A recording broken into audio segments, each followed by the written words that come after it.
réalité, tout est plutôt cool.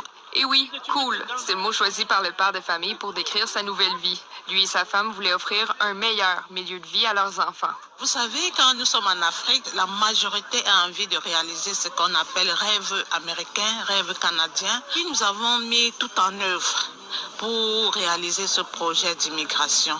Et une fois le projet réalisé, l'aide des ressources reste cruciale. Et le premier hiver, c'est tout un défi.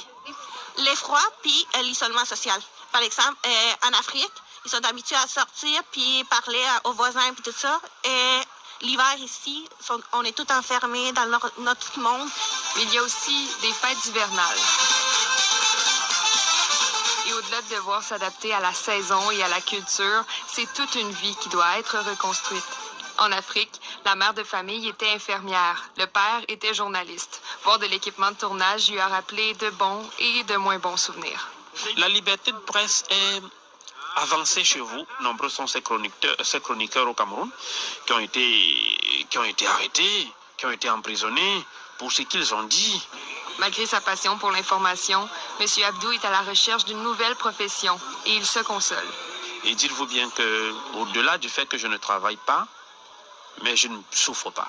Il a confiance de trouver un emploi prochainement. Pour moi, le rêve canadien, c'est quand je vais commencer à travailler.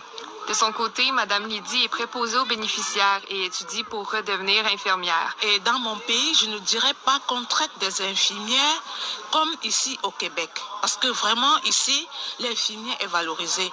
Tout est une question de perception, selon elle. Après ici, on est certaine qu'une fois les enfants sortis d'une grande école, la porte de l'emploi est complètement ouverte. Donc, on n'aura pas d'inquiétude à ce niveau-là.